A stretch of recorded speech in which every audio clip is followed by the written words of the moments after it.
Hello and welcome to Times Now Digital.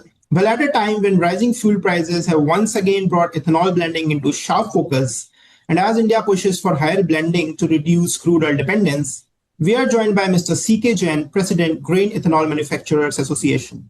Hello, sir, and welcome to the show. Hello नमस्ते कैसे हैं आप All good, sir. Vikas ji Glad to have you.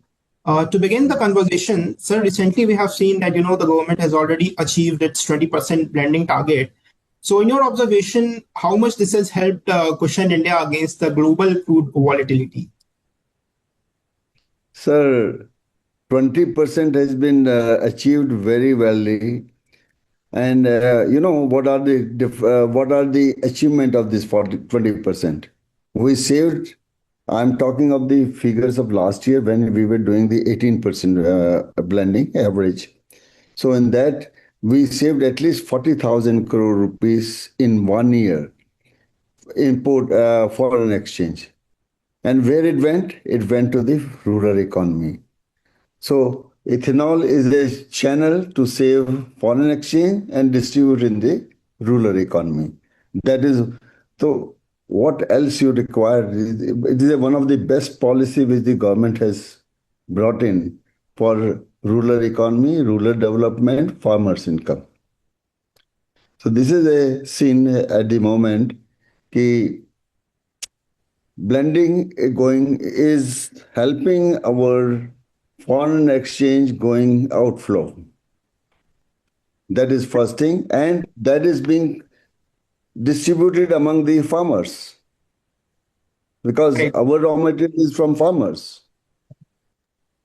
Sir, if I try to understand in terms of layman language for the common people, like if we are Right. increasing the blending, so in terms of number, do you have anything that how much should cost of the petrol can be reduced? So for example, it is 100 rupees per liter.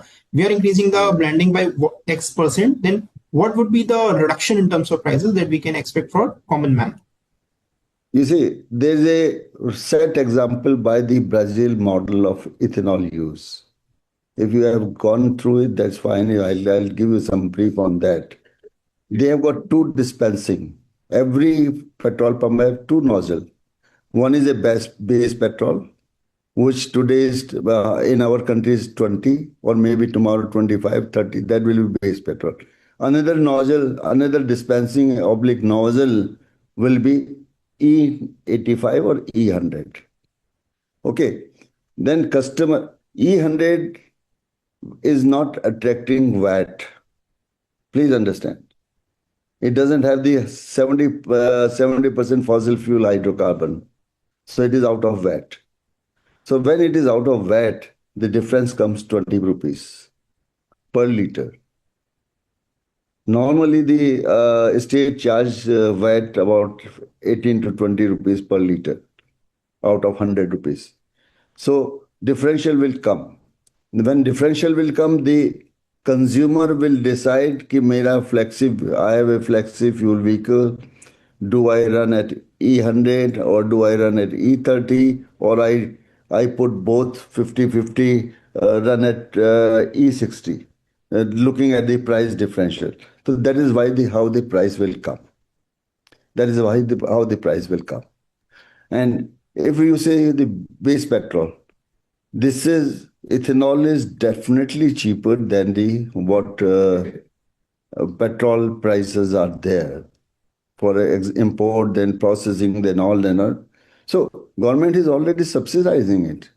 As far as my knowledge says, कि OMCs are losing not less than 1,700 crore rupees per day today.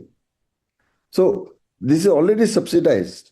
They are getting a cheaper petrol. The actual price today should be 120 rupees, which is 100 rupees. Actual price should be 120 rupees. So it is already subsidized, and further subsidy will come when both dispensing will be established in our country, and which is going to take 1 or 2 years' time.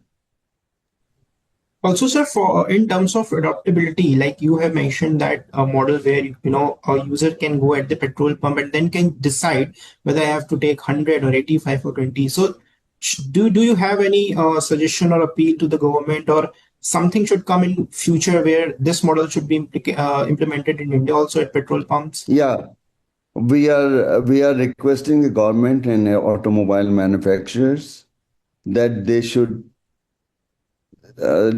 roll out the flexi fuel vehicle engines as soon as possible. And 70% or 80% production of automobile in our countries are the same companies who are doing in Brazil also. So technology is not a problem for them. It is only the government initiative is required, unless and until there is too differential pricing and the price advantage to the customer, they are reluctant to roll those flexi fuel vehicles.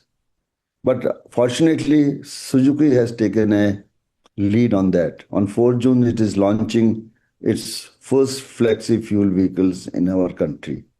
So same, everything will follow. And one thing more I would like to say here. One of our plant has old vehicles also, 10 years old. That time, the blending was 2%. Today is 20%. I think you must be having a 5 years old vehicle.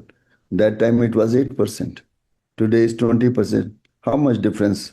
How much problem you faced in the engine? Nothing. Nothing. It is already flexi vehicle. And I have seen that what Mr. Mr. Bhargav, the chairman of the Suzuki, has given a statement that our all vehicles are E30 compliant. All vehicles are E30 compliant. I have seen that I bought a vehicle for 5% ethanol and it's running on 20% ethanol. There is no problem, except there some mileage drop, no doubt about it.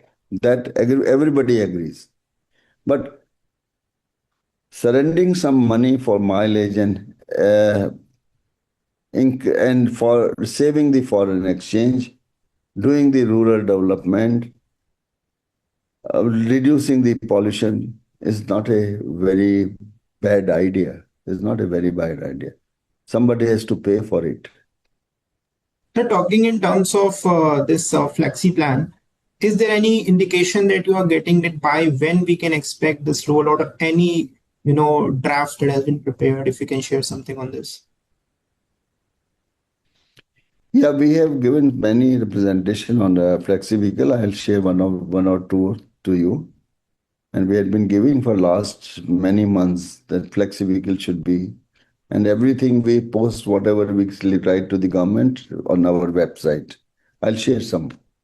So flexi fuel vehicles are the need of hour. It has to be promoted. It has to be developed. And the another thing is two dispensing nozzles at petrol pump.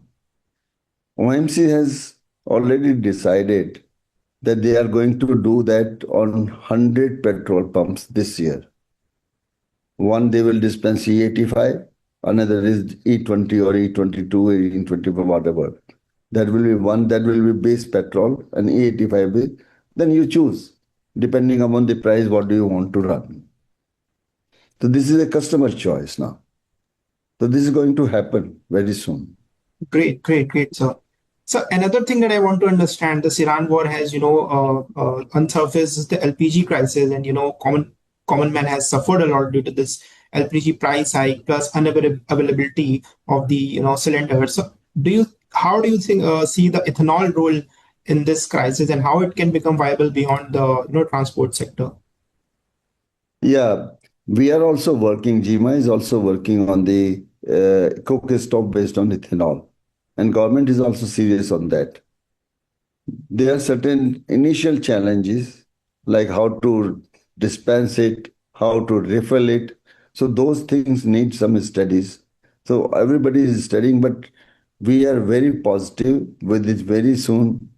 Not 100%, but commercial use LPG can be replaced by the ethanol. So commercial use is around 15% of the total. So even if you reduce 15% import, There is a big gain, big gain. So it is going to happen. Government is serious on that. We are serious on that. We have enough supply. We have also set up a consultant to give the study on that, how to do it. We'll also submit that to the government. But that is one of the good solution for future to counter some of the LPG's challenges. Not full. 15-20% is big enough challenge to take care of it. Sure, sir. Well, as fuel prices continue to rise and concerns over energy security grows, it can be said that the ethanol blending is emerging as a key pillar of India's long-term fuel strategy. Thank you so much, sir, Yes. for talking to Times Now Digital and giving your valuable time.